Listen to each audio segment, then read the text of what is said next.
तो नमस्कार दोस्तों, मेरा नाम है अरविंद सिंह। राजपुरोहित अनअकैडमी के इस प्लेटफॉर्म पर आप सभी का स्वागत है।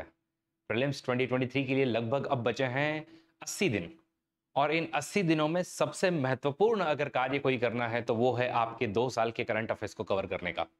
अनअकैडमी ने निश्चय किया है कि आपकी प्रीलिम्स तो हम क्लियर करवा कर रहेंगे और इसलिए हम सब ने 2 इयर्स करंट अफेयर्स का इनिशिएटिव शुरू किया है हमारे इस यूट्यूब चैनल पर। तो अगर आप लोग नए हैं, आपने अब तक सब्सक्राइब नहीं किया है और वो बेल आइकन अगर आपने नहीं दबाया तो उसको जरूर दबा लीजिएगा। मैं आप लोगों के साइंस एंड टेक के करंट अफेयर्स कवर करवाऊंगा। इसी तरीके से हमारे चैनल पर आरती छावरी मैम आर्ट एंड कल्चर के, सुदर्शन गुजर सर एनवायरमेंट के करंट अफेयर्स भी आपके कवर करवा रहे हैं। तो बने रहिए हमारे चैनल पर। चलिए आज शुरुआत करते हैं हम लोग 2 साल की करंट अफेयर्स के साथ में। पिछले जो वीडियो थी उसमें हम लोगों ने सन के बेसिक सीखे थे।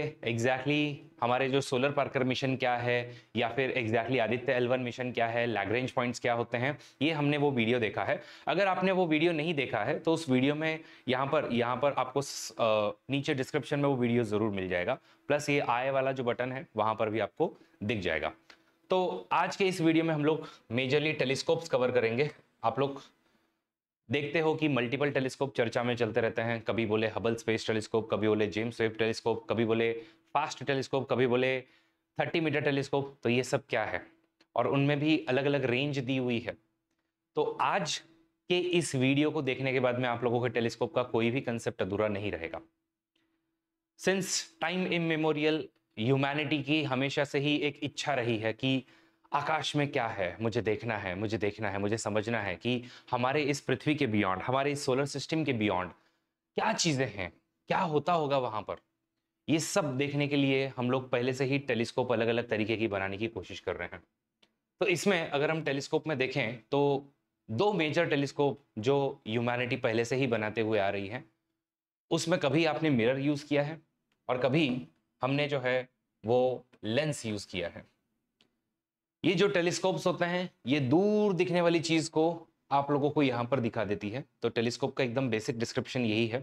आप लोग देखोगे कि वेस्टर्न एरियाज में भी आप लोग ऐसे टेलीस्कोप, जिसमें आप खास करके गैलीलियो और इन सब का नाम देखोगे, जिन्होंने इन टेलीस्कोप का आविष्कार करने के बाद में पूरा का पूरा हमारा जो सिस्टम है या भूगोल है उसको ही बदल दिया था कि हम फ्लैट नहीं है, पहली बात। और दूसरी बात, हमारे इर्द गिर्द में सूर्य नहीं घूम रहा है, सूर्य जो है वो सेंटर में और हम उसके इर्द गिर्द में घूम रहे हैं। ये सब टेलीस्कोप की वजह से हमें पता चला है। तो एनीवेज बात आती है कि ये टेलीस्कोप आपके कितने टाइप के होते हैं। ये टेलीस्कोप आपके 2 टाइप के होते हैं। पहला लेंस बेस्ड टेलीस्कोप, जिसमें आप इस तरीके का लेंस देखोगे, और दूसरा मिरर बेस्ड टेलीस्कोप, जिसमें आप लोग रिफ्लेक्शन के प्रिंसिपल पर काम करोगे। तो साइंस में 2 प्रिंसिपल्स होते हैं, एक होता है रिफ्लेक्शन, दूसरा होता है रिफ्रैक्शन।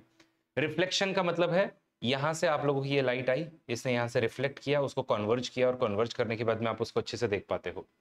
बट वही अगर मैं रिफ्रैक्शन की बात करूं तो रिफ्रैक्शन में आपका मीडियम हमेशा चेंज होगा। इस तरीके से कांच में एंटर करने के बाद में कांच जो है उसको इस तरीके से कन्वर्ज करने के बाद में लेंस जो है उसको इस तरीके से कन्वर्स करने के बाद में आपको जो है वो चीजें दिखाएगा। तो बेसिकली अगर मुझे लेंस टेलीस्कोप्स को अगर डिवाइड करना है तो मैं 2 टाइप में डिवाइड करूंगा। एक है लेंस बेस्ड टेलीस्कोप, दूसरा है मिरर बेस्ड टेलीस्कोप। ठीक। अब इसी में अगर हम लोग आगे देखें तो आप लोग देखोगे कि कुछ टेलीस्कोप होते हैं जिनमें हम लोग बोलते हैं कि ये एक्सरे बेस्ड टेलीस्कोप है, ये विजिबल लाइट में काम करता है, ये माइक्रोवेव्स में काम करता है, ये रेडियो वेव्स में काम करता है। तो एग्जैक्टली ये सब वेव्स क्या होती हैं, तो आपको इलेक्ट्रोमैग्नेटिक स्पेक्ट्रम बहुत अच्छे से पता होना चाहिए। तो इलेक्ट्रोमैग्नेटिक स्पेक्ट्रम क्या है? इलेक्ट्रोमैग्नेटिक स्पेक्ट्रम में आप लोग देखोगे कि हमारी कुछ वेव्स हैं। इन वेव्स की जब आप एक क्रेस्ट को और एक ट्रफ को जब आप ऐड कर लेते हो तो इससे हमको एक वेवलेंथ मिलती है। ये वेवलेंथ जो है वो बताती है कि आप जो है आपकी फ्रीक्वेंसी कितनी होगी। जितनी बड़ी वेवलेंथ होगी उतनी कम आपकी फ्रीक्वेंसी होगी, और जितनी ज्यादा आपकी फ्रीक्वेंसी है उतनी कम आपकी वेवलेंथ है, जैसा कि आप लोग यहां पर देख रहे हो। तो फ्रीक्वेंसी इलेक्ट्रोमैग्नेटिक स्पेक्ट्रम का अगर हम लोग फ्रीक्वेंसी बैंड देखें तो जब आपकी वेवलेंथ बहुत बड़ी होती है तो उसको हम लोग रेडियो वेव्स कहते हैं। इनको हम लोग रेडियो वेव्स कहेंगे।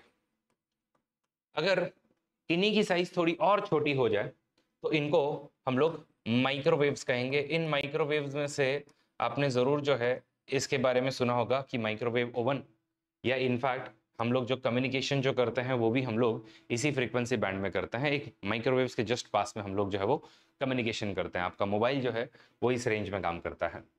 देन इसके आगे जो है वो आपका इंफ्रारेड वाला वर्जन आता है। यहाँ पे फ्रीक्वेंसी आपकी बढ़ जाएगी, वेवलेंथ आपकी कम हो जाएगी। उसके आगे हमारी विजिबल लाइट, जिसको हम लोग विबग्योर के नाम से जानते हैं, तो ये आप लोगों का विबग्योर है।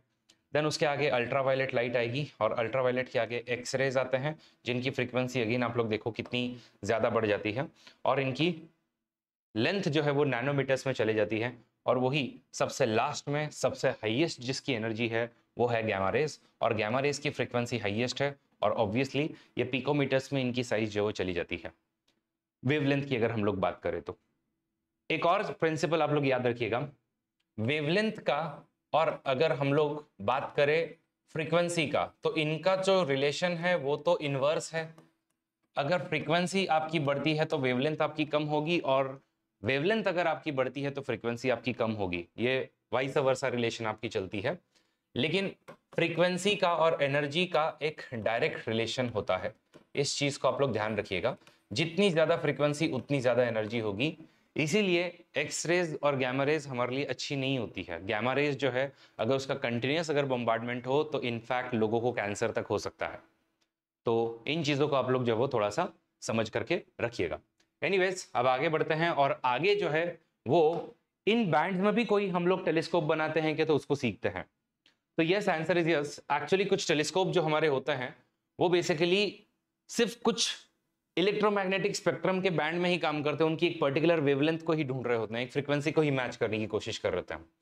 फॉर एग्जाम्पल एक सुपरनोवा। सुपरनोवा क्या होता है, जब आपका स्टार उसके अंदर का जितनी भी फ्यूजन एनर्जी है वो जब खत्म कर देता है, उसके बाद में उसमें एक बहुत बड़ा ब्लास्ट होता है, और ब्लास्ट होने के बाद में एक बहुत सारा इस तरीके से एकदम पावरफुल जो है वो सुपरनोवा जन्म लेता है। मतलब it is a big blast.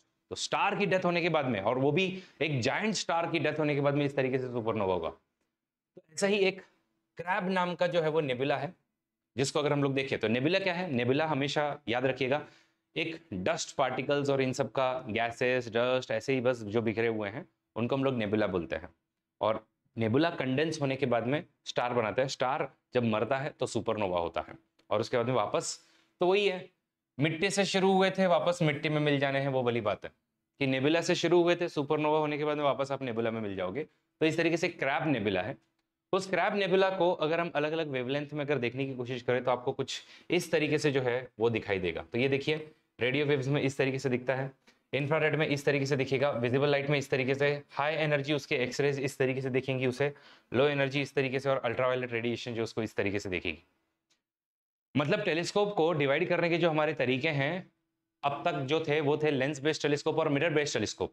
अब हम लोग वेवलेंथ बेस्ड टेलीस्कोप भी डिवाइड हम लोग कर सकते हैं, कि कुछ टेलीस्कोप होते हैं जो अलग अलग वेवलेंथ में काम करते हैं, तो उसका काम ही है। जैसे फॉर एग्जांपल हम लोग जब जेम्स वेब टेलीस्कोप के बारे में सीखेंगे तो जेम्स वेब टेलीस्कोप इंफ्रारेड में काम करता है, तो वो मेजरली जितने भी इंफ्रारेड रेडिएशंस हैं उनको स्टडी करने की कोशिश करेगा स्पेस में। तो ये एक और तरीका है।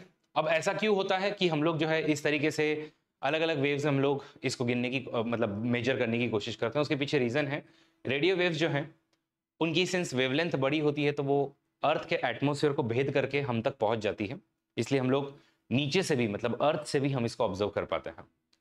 कुछ जो इंफ्रारेड रेडिएशंस होती हैं वो मे बी उसको अर्थ का एटमॉस्फेयर जो ब्लॉक कर दे। ऐसा ही हम लोग देखते हैं कि कुछ माइक्रोवेव्स जो होती हैं, कॉस्मिक माइक्रोवेव्स होती हैं, उनको भी अर्थ जो है वो कभी कभी ब्लॉक कर देता है, लेकिन विजिबल लाइट को अर्थ का एटमॉस्फेयर ब्लॉक नहीं करता है। तो अगेन अगर आप थोड़ा सा लॉजिक लगाओ तो विजिबल लाइट वाले और रेडियो वेव्स वाले जो टेलीस्कोप होंगे उनको यूजुअली आप ग्राउंड बेस्ड रखोगे। इंफ्रारेड माइक्रोवेव वाले जो होंगे या अगेन जो आपके हाई एनर्जी वाले जो हैं उनको आप लोग थोड़ा ऊपर रखने की कोशिश करोगे, मतलब स्पेस में रखने की कोशिश करोगे। तो चलिए अब एक तीसरे टाइप का हम लोग क्लासिफिकेशन सीखते हैं, वो है कि ground based telescope as well as space based telescope. तो टेलीस्कोप जो है वो ग्राउंड बेस्ड हो सकता है, जैसे कि आप और मैं अगर यहीं से अगर हम लोग देखने की कोशिश करें तो वो ग्राउंड बेस्ड टेलीस्कोप होगा। लेकिन आप सबको पता है कि आजकल इतने आर्टिफिशियल सैटेलाइट्स हैं, इतनी आर्टिफिशियल लाइट्स आ रही हैं कि मे बी हम लोग सारी रेडिएशंस कैप्चर ना कर सके। तो इसलिए हम लोगों ने एक और टाइप का टेलीस्कोप भी बनाया जिसको हम लोग कहते हैं स्पेस बेस्ड टेलीस्कोप, जो कि इस तरीके से आपका स्पेस में जो है वो कंटिन्यूअसली ऑर्बिट कर रहा है। अब ये जब ऑर्बिट करता है तो ऑर्बिट करते समय में जितनी उसकी रेडिएशन है उनको वो कैप्चर करता है, और उसके बाद में अगेन सैटेलाइट के रिले करने के बाद में अर्थ के ग्राउंड तक जो है उसको भेजने की कोशिश करता है। तो इसको हम स्पेस बेस्ड टेलीस्कोप बोलते हैं। स्पेस बेस्ड टेलीस्कोप के अगर हम एग्जांपल देखें तो 3 टाइप के आपको स्पेस बेस्ड टेलीस्कोप दिखेंगे। एक है हबल स्पेस टेलीस्कोप, दूसरा है स्पिट्जर। स्पिट्जर की लाइफ अब खत्म हो गई है, वो उसका काम हो गया है। और स्पिट्जर को और हबल को रिप्लेस करने के लिए जो एक तीसरा टेलीस्कोप बनाया है नासा ने और ईएसए ने, that is European space agency ने, वो है जेम्स वेब टेलीस्कोप। तो ये 3 टेलीस्कोप आप मेजरली देखोगे जो स्पेस में आपको दिखेंगे। क्यों? क्योंकि अगेन एज आई सेड कि अगर ये सारी जो रेडिएशन आ रही है वो ब्लॉक हो सकती है, खास करके इंफ्रारेड, एक्सरेज। तो चंद्रा एक एक्सरे करके टेलीस्कोप है, वो भी वहां पर रखा हुआ है ताकि इन सबको वो ऑब्जर्व कर सके। इसी तरीके से केपलर मिशन वगैरह के भी टेलीस्कोप आपको दिखेंगे। ग्राउंड बेस्ड टेलीस्कोप जो होते हैं उनका एपरेचर जो है वो हम लोग बहुत बड़ा बना सकते हैं, मतलब उसका जो खास करके मिरर वाला जो पार्ट होता है वो हम लोग बहुत बड़ा बना सकते हैं, क्योंकि इससे हम लोग ऑब्जर्व बहुत अच्छे से कर सकते हैं चीज़ों को। जितना बड़ा आपका मिरर साइज होगा उतनी ज़्यादा लाइट का आप इनटेक कर पाओगे और उतनी क्लियर उस चीज़ की पिक्चर देख पाओगे। तो ये ग्राउंड बेस्ड टेलीस्कोप होते हैं। ऑब्वियसली आपको इसको जितना हैवी बनाना है उतना आप हैवी बना सकते हो। जो स्पेस बेस्ड टेलीस्कोप होता है मे बी आप उनको उतना हैवी नहीं बना पाओ। अच्छा, अब इसको भी रखते समय में आप कहीं पर भी रखोगे क्या? जो ग्राउंड बेस्ड टेलीस्कोप है उनको भी जहां मर्जी आए वहां रखेंगे क्या? Answer is no. हम लोग यूजुअली कोशिश करते हैं कि मान लीजिए अगर इस तरीके से अगर आप लोगों की कार्टोग्राफी है तो इसको कभी आप नीचे नहीं रखोगे कि यहां से आप ऑब्जर्व नहीं करोगे चीजों को। आपको अगर ऑब्जर्व करना है तो सबसे पहले तो आप जितनी हाइट पर जा सकते हो उतनी हाइट पर जाकर के इसको बिठाओगे। अगेन ऐसे जगह पर उसको बिठाने की कोशिश करोगे जहां पर क्लाउड फॉर्मेशन बिल्कुल नहीं होता है, ओके, जहां पर रेन वगैरह बार बार ना आए।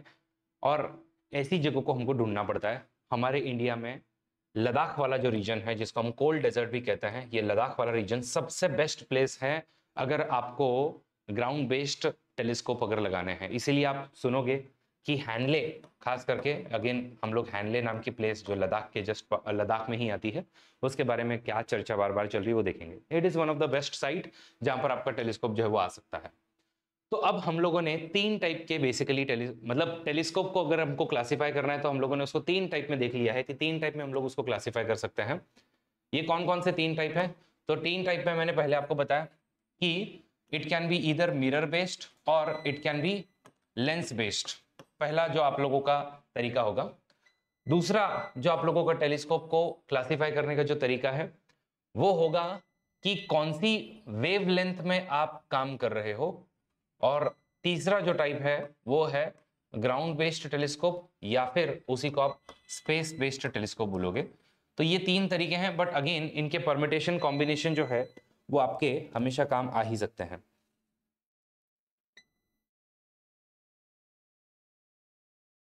मतलब बेसिकली इनके परमिटेशन कॉम्बिनेशन में कोई भी स्पेस आपके टेलीस्कोप हो सकते हैं। जैसे स्पेस बेस्ड टेलीस्कोप हो सकता है, उसमें आप एक्स रेज में काम कर रहे हो और उसमें आप मिरर यूज कर रहे हो या मान लो लेंस यूज कर रहे हो, तो इसका कोई भी परमिटेशन कॉम्बिनेशन जो है आपका हो सकता है। आई होप ये एक बेसिक क्लासिफिकेशन आप लोगों को समझ में आ गया होगा। अब मैं आपको ले चलता हूं करंट अफेयर्स में। तो करंट अफेयर्स में आप जब भी देखोगे तो आपको एक टेलीस्कोप जो है वो बार बार सुनाई देगा जिसका नाम है Hubble space telescope. Hubble space telescope. अभी हबल स्पेस टेलीस्कोप क्या है? ये हबल स्पेस टेलीस्कोप जो है वो अगेन नासा का और यूरोपियन स्पेस एजेंसी का, इन सब का एक जॉइंट मिशन है जिसको लगभग 1998 के पीरियड में जो है वो हम लोगों ने लॉन्च किया था। और ये जो हबल स्पेस टेलीस्कोप है ये नासा और ईएसए का, ये बेसिकली 1990 से ही काम कर रहा है, सॉरी अप्रैल 1990 से काम कर रहा है। और इसका जो डीके डेट है वो लगभग 2030 2040 तक है कि तब तक वो काम करेगा। तो मतलब सोचिए इसमें 30 साल पुराने जो है वो इंस्ट्रूमेंट लगे हुए हैं और जितनी भी आप ब्यूटीफुल स्पेस की इमेजेस देखते हो ये सब हबल स्पेस टेलीस्कोप ने खींची है। और एक दूसरा स्पिट्जर स्पेस टेलीस्कोप है उसने भी खींची हुई है।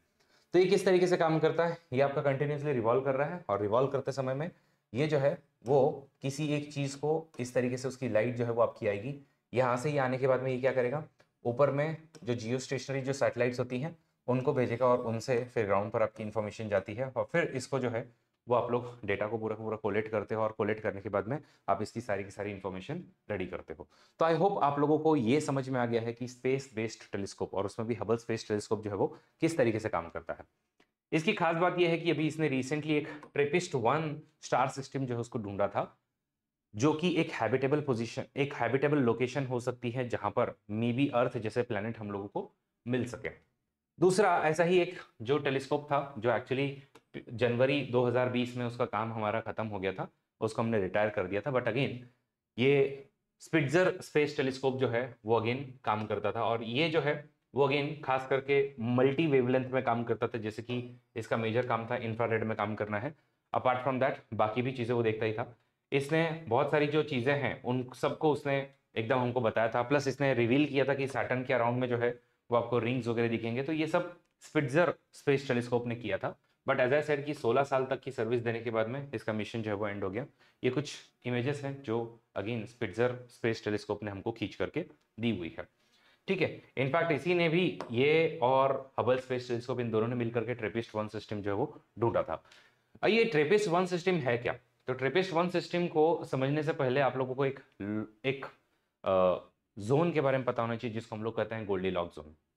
तो आप सबने बचपन में एक गोल्डीलॉक की कहानी सुनी होगी। एक गोल्डीलॉक होती है जो कि बेसिकली किसी एक घर में घुसती है, और घर में घुसने के बाद में वो एक डाइनिंग टेबल में चेयर पर बैठती है, जिसमें से वो बहुत बड़ी चेयर होती है, वो होती है पापा बेयर की। तो उसके बाद में वो बैठती है ममा चेयर के इस पे, और तीसरा वो बैठती है अगेन बेबी जो बेयर है उसके चेयर पे। तो बेबी बेयर के चेयर पे बैठने के बाद में उसको एकदम परफेक्ट लगता है, तो वो वहीं पे बैठ जाती है। दूसरा अगेन फूड भी वो ट्राई करती है, तो पापा बेयर का फूड जो है वो बहुत ज़्यादा तीखा होता है, इनका थोड़ा मीडियम तीखा होता है, और बेबी का एकदम सही होता है, जिससे वो उसको खा लेती है। ऐसे ही बेडरूम में खाने के बाद में जब वो सोने के लिए जाती है, तो तीन अलग अलग बेड होते हैं, पापा बेयर, मम्मी बेयर और बेबी बेयर का। वो तीनों ट्राई करती है, लेकिन उसको जो सूटेबल, एकदम परफेक्टली सूटेबल होता है, वो बेबी बेयर का होता है। ऑब्वियसली इस कहानी से हमको क्या समझना है, गोल्डी लॉक मतलब क्या है कि जो चीज़ आपके लिए एकदम परफेक्टली सूटेबल हो, ठीक है, उसको हम गोल्डी लॉक जोन कहते हैं। तो गोल्डी लॉक जोन क्या है? गोल्डी लॉक जोन एक ऐसा सिस्टम है जहां पर actually you are neither too close to sun nor too far from sun, और उस एरिया में अगर आप रहे तो there are chances that water can form, और अगर वाटर कैन फॉर्म तो देर आर ऑल्सो चांसेस कि वहां पर लाइफ जो है वो इमर्ज हो सकती है। आप सबको पता है कि हमारे पास में पृथ्वी एक अकेला प्लैनेट है, उसकी हमने सबने वैसे ही बैंड बजा दी है, और फिर हम लोग ढूंढ रहे हैं कि कोई हम लोग और अलग सिस्टम हम लोग ढूंढ पाएंगे क्या, जहां पर हम रहने के लिए जा सके वगैरह। तो लगभग लाइट की स्पीड से अगर हम लोग ट्रैवल करें तो एक 40 लाइट ईयर्स अवे हम लोगों ने एक लगभग ट्रेपिस्ट 1 सिस्टम जो है वो ढूंढा हुआ है, जिसमें एक हमारे ही सन से छोटा सा सन है, वो हमारे ही सन जिससे एक छोटा सा सन है, वो आप लोगों को वहां पे मिलेगा। तो ये सन के एक गोल्डीलॉक जोन में, मतलब ये वाले जोन में, वहां पर कुछ आपको प्लैनेट जो है वो मिल रहे हैं, जहां पर लाइफ जो है वो मे बी सस्टेनेबल लाइफ आपकी हो सकती है। तो पृथ्वी का एक अल्टरनेटिव आपको वहां मिल सकता है। तो ये सबसे बड़ी डिस्कवरी थी, और ट्रेपिस्ट 1 सिस्टम का यही फायदा है। तो ट्रेपिस्ट 1 सिस्टम से क्या होगा? ट्रेपिस्ट 1 सिस्टम मतलब जो इन्होंने ढूंढा है वो बेसिकली एज आई सेड की 40 लाइट ईयर्स अवे है। इसमें मे बी हमारे लाइफ के कुछ ना कुछ चांसेस हो सकते हैं। और इसको किसने ढूंढा? इसको ढूंढा हमारे दो स्पेस टेलीस्कोप ने, जिसका नाम है स्पिट्जर एंड दूसरा हबल स्पेस टेलीस्कोप। ये कंसेप्ट सीखने के बाद में 2015 का आप लोग ये जो है वो क्वेश्चन जरूर ट्राई कीजिएगा। आप सबको हमारे इस वीडियो के कमेंट बॉक्स में बताना है कि इसका आंसर क्या होगा। मैंने आप लोगों को ऑलरेडी ट्रेपिस्ट 1 सिस्टम सिखा दिया है और गोल्डीलॉक जोन सिखा दिया है, तो आपको इसका सही आंसर जो है वो मुझे बताना है। ठीक है, अगले वीडियो में मैं इसके बारे में चर्चा करूंगा कि इसका सही आंसर क्या होना चाहिए था, अगर गलती से आपने इसका आंसर गलत दे दिया हो तो। चलिए, ये हो सब होने के बाद में ऑब्वियसली हमारा सबसे लास्ट टेलीस्कोप आता है, जो स्पेस बेस्ड है, जिसका नाम है James Webb space telescope. James Webb एक अमेरिकन साइंटिस्ट थे, काफ़ी फेमस साइंटिस्ट थे, उनके नाम पर फिर इस टेलीस्कोप को रखा गया। इसकी खास बात यह है कि लगभग $10 बिलियन का ये प्रोजेक्ट है। $10 बिलियन का मतलब होता है 80,000 करोड़ रुपए का प्रोजेक्ट है। तो इसमें खास करके नासा, यूरोपियन स्पेस एजेंसी और इटालियन स्पेस एजेंसी, ये सब जो है वो इन्वॉल्व थे, और इन लोगों ने सबने मिल करके जो है वो कैनेडियन स्पेस एजेंसी भी है, और इन सब ने मिल करके इसको लगभग 25 दिसंबर 2021 में इसको लॉन्च किया था। तो इसको जाते समय में ये इसको बेसिकली इंफ्रारेड में काम करता है। और इंफ्रारेड की प्रॉब्लम क्या है? इंफ्रारेड वेवलेंथ की प्रॉब्लम ये है कि इंफ्रारेड हर एक वो बॉडी रिलीज करती है जो बेसिकली हीटेड है। मेरे बॉडी में से भी इस समय में इंफ्रारेड रेडिएशन जो वो एमिट हो रहे होंगे, बिकॉज मैं भी थोड़ा हीटेड हूं। तो ऑब्वियसली आप लोग अभी नहीं देख पाओगे, लेकिन अगर आप इंफ्रारेड गॉगल से अगर देखने की कोशिश करो, नाइट विजन में खास करके जो यूज किए जाते हैं, तो आपको मिल जाएगा। तो उसमें अगर आपको काम करना है तो आपको बहुत ठंडा रहना पड़ता है। और ठंडा रहने के लिए हमने क्या किया, ऑब्वियसली इसको हमने लैग्रेंज पॉइंट नंबर 2 पर हमने इसको डाला है। पिछले वीडियो से आप लोगों को क्लियर होगा, अगेन अगर आप लोगों ने नहीं देखा है तो प्लीज पिछला जो वीडियो है जिसमें सन के बेसिक्स हमने बताए हैं, फर्स्ट वीडियो है वो, उसमें अगर आप देखोगे तो आपको लैग्रेंज पॉइंट क्या होता है वो समझ में आ जाएगा। Basically it is nothing but a safe parking spot, जहां पर जो है वो gravitational pull of earth, moon and sun is equal to 0, और इसलिए वो एकदम सेफली वहां पर रह सकता है। तो इस लैग्रेंज पॉइंट नंबर 2 पर इस जेम्स वेब टेलीस्कोप को हम लोगों ने भेजा है, वहां पर वो इस तरीके से कंटिन्यूसली जो है वो रिवॉल्व करते रहेगा और इन्फॉर्मेशन गैदर करने के बाद में हमको भेजते रहेगा। तो इसका चैलेंज क्या था, इसका चैलेंज था कि इसके अंदर में जो भी चीज़ हम भेज रहे थे वो काफ़ी फोल्डेड थी, इनको एकदम ओपन होना था, और इसमें खास करके इसको काम करना है -252 डिग्री सेंटीग्रेड पर, इसको काम करना है। -252 डिग्री सेंटीग्रेड पर अगर ये काम नहीं करेगा तो ठीक से इंफ्रारेड की जो इमेजेस इसको कैप्चर करनी है वो नहीं कर पाएगा।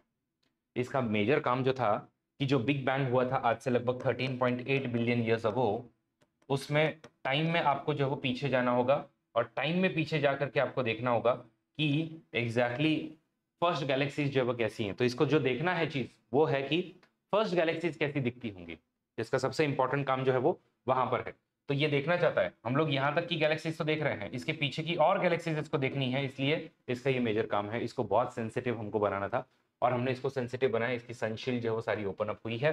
-252 डिग्री सेंटीग्रेड उसको अपने टेम्परेचर मेंटेन करना पड़ता है। इसके लिए फिर हम लोगों ने इसके अंदर में एकदम सनशील्ड लगाई है जो बेसिकली वीकन करती है हीट को, और इसके लिए हम लोगों ने केप्टॉन ई नाम का एकदम अलग से मटेरियल यूज किया है जो इसको ठंडा रखेगा और स्पेस की इमेजेस जो है वो मेजरली कैप्चर करेगा। और ये कौन से वेवलेंथ में काम करेगा, एज आई सेड आपको इंफ्रारेड। तो इसकी सबसे इंपॉर्टेंट जो चीज है वो है इंफ्रारेड में ये मेजरली काम करने वाला है। बाकी इंस्ट्रूमेंट जो है वो विजिबल लाइट में भी काम करते थे। अब इसको लैग्रेंज पॉइंट नंबर 2 पे क्यों रखा है, सॉरी -252 नहीं, -232 डिग्री सेंटीग्रेड पर इसको काम करना है। तो इसलिए इसको लैग्रेंज नंबर पॉइंट 2 पे रखा है ताकि सन की डायरेक्ट हीट ना आए, एक चीज। और दूसरी चीज जो है वो अगेन इसके अंदर में जो हमने कैप्टॉन ई वगैरह जो मटेरियल यूज किया है उससे उसका टेम्परेचर जो है वो रेगुलेटेड रहे। तो गाइस आई होप आप लोगों को जेम्स वेब स्पेस टेलीस्कोप जो है वो अच्छे से क्लियर हो गया होगा और इसके क्या मेन काम है। बाकी अब मैं अगर आप लोगों को कुछ दिखाऊं कि इसने क्या क्या इमेजेस कैप्चर करके दी है, तो आप लोग यहाँ पर स्क्रीन पर देख रहे हो नेबुला। नेबुला मतलब मैंने आपको पहले ही बताया, मिट्टी है, जैसे हमारी मिट्टी है ना वैसे वहाँ की स्पेस की जो मिट्टी है उसको हम नेबुला कहेंगे। तो उसमें डस्ट है, पार्टिकल्स हैं, इस तरीके से सारे डस्ट हैं, यही बाद में कंडेंस होते हैं, और कंडेंस होने के बाद में एक सोलर सिस्टम बनाते हैं। एक समय में हम भी नेबुला के ही पार्ट थे, बाद में सोलर सिस्टम बना, सोलर सिस्टम से फिर हमारी पृथ्वी वगैरह जो है वो आगे बनी है। तो ये एक आप कैरिना नाम का नेबुला जो है वो देख रहे हो। फिर उसके बाद में इसने आगे जो है वो टाइटन, तो सैटर्न का लार्जेस्ट मून जो है उसकी और इस तरीके से क्लियर इमेजेस जो है वो हमको थोड़ी सी दी थी खींच के, बिकॉज ये पावरफुल है। देन अगेन दो गैलेक्सीज जो हैं यहाँ पर एक साथ में इस तरीके से मिलने को जा रही है, तो इस तरीके के गैलेक्सी गेट टुगेदर फोटो जो है वो इसने खींचा था।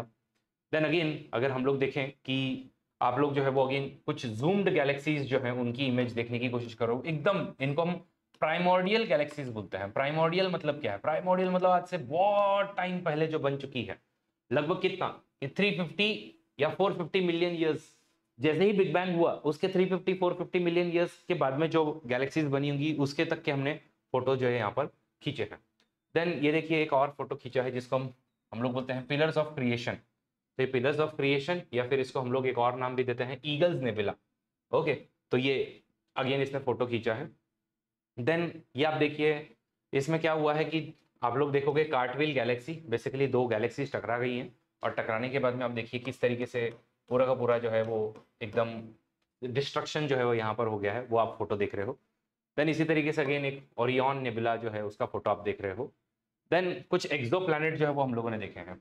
एक्सो प्लैनेट मतलब क्या, ये देखिए हम लोग स्टार सिस्टम तो ढूंढ रहे हैं, स्टार अपने को फिर भी दिख रहे हैं, लेकिन कुछ प्लैनेट्स जो हमारे सोलर सिस्टम के बाहर के हैं उनको हम लोग बहुत क्लियरली नहीं देख पाते हैं, तो उनको देखने का काम भी यहाँ पर इसने किया हुआ है। तो ये कुछ खास बातें थी जेम्स वेब स्पेस टेलीस्कोप के बारे में। अब हम बढ़ते हैं ग्राउंड बेस्ड टेलीस्कोप की तरफ में। ग्राउंड बेस्ड टेलीस्कोप में अगर हम देखें तो 30 मीटर टेलीस्कोप सबसे इंपॉर्टेंट। 30 मीटर क्यों, क्योंकि इसका जो एपरेचर है, उसकी जो लेंथ है, मतलब डायमीटर जो है वो 30 मीटर की, इसलिए इसको हम 30 मीटर टेलीस्कोप बोलते हैं।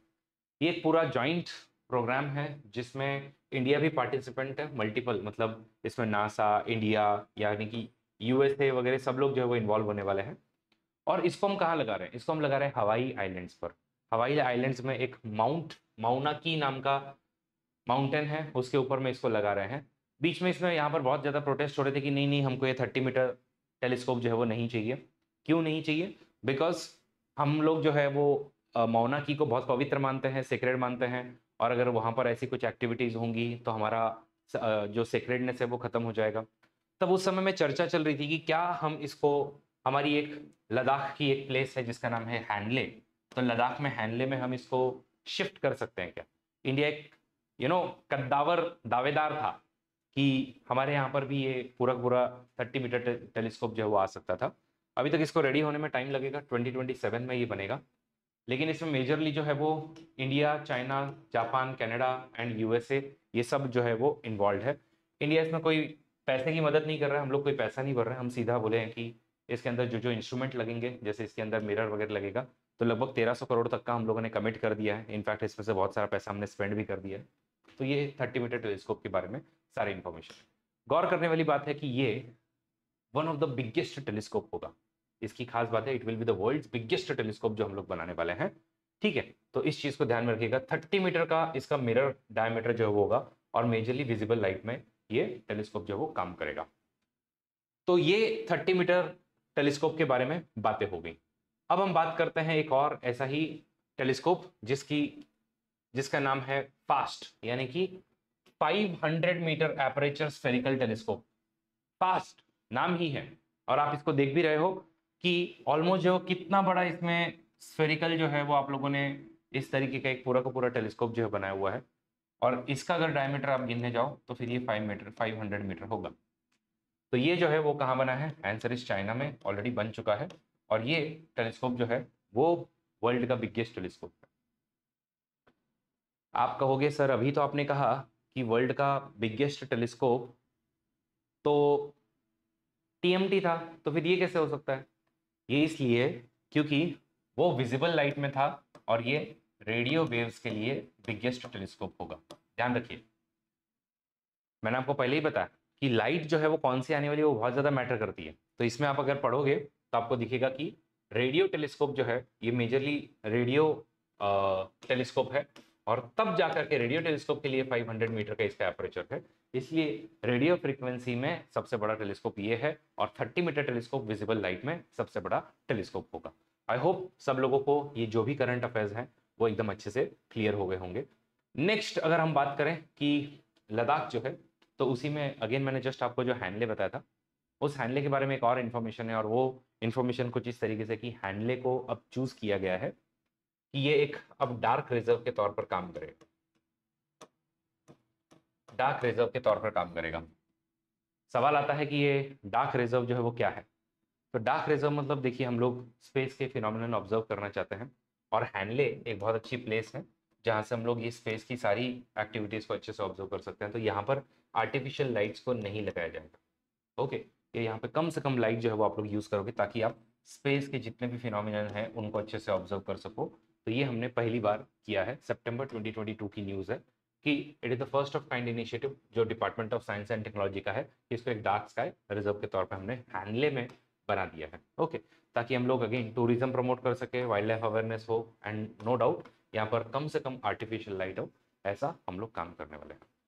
तो गाइज इसी के साथ में आप लोगों के जितने भी करंट अफेयर्स चल रहे हैं वो सारे के सारे मैंने आपको खत्म करके दे दिए हैं। अब इससे भी अमेजिंग लेक्चर्स आप लोगों को मिलेंगे हमारे अनअकैडमी के प्लेटफॉर्म पर, और हमारा इस समय में चल रहा है 20% का ऑफ। तो इसके लिए अगर आपको कोड यूज़ करना है तो आप कोड यूज़ कर सकते हो अरविंदा, और इसके लिए आप जो है मेरा टेलीग्राम चैनल भी ज्वाइन कर सकते हो जिसका नाम है अरविंदा UN। तो अगर आपको स्लाइड चाहिए यही वाली जिनके अंदर में सारे नोट्स लिखे हुए हैं, तो अरविंदा और अनअकैडमी का UN, अगर आप इस टेलीग्राम को ज्वाइन करते हो तो आपको ये स्लाइड्स भी मिल जाएंगी। प्लस आप लोग मेरे साथ में कांटेक्ट भी कर पाओगे, मुझे टेक्स्ट कर पाओगे, ताकि आप लोगों को ये वाला ऑफर मैं अवेल करवा करके दे सकूँ। तो इसको जरूर ज्वाइन कीजिएगा। बाकी देखिए हमारी अलग अलग बैचेस शुरू हो रही हैं। 16 मार्च से, जिसमें हमारे अनअकैडमी के जो टॉप एजुकेटर्स हैं वो इस बैच में सिखाएंगे, इंक्लूडिंग मी। हम लोगों ने बहुत सारे टॉपर्स दिए हैं, अगर आप भी चाहते हो कि आप भी इन टॉपर्स के रैंक में आओ तो ज़रूर ज्वाइन कीजिए। बाकी हमारे ऑफलाइन क्लासेस भी शुरू हुए हैं। एडमिशन लेना है, अगेन सिर्फ और सिर्फ एक ही कोड आपको यूज़ करना है, वो है Aravinda. So thank you so much. मिलते हैं अगले ऐसे ही वीडियो में जहां पर मैं आप लोगों को साइंस के और जो करंट अफेयर्स प्लस बेसिक्स ये दोनों कवर करवा करके दूंगा। Thank you so much. This is Arvind Singh Rajpurohit signing off. Video पसंद आए तो लाइक कीजिएगा, शेयर कीजिएगा, और यस, जो एक मैंने आपको PYQ दिया है उसका आंसर जरूर लिखिएगा। Let's crack it.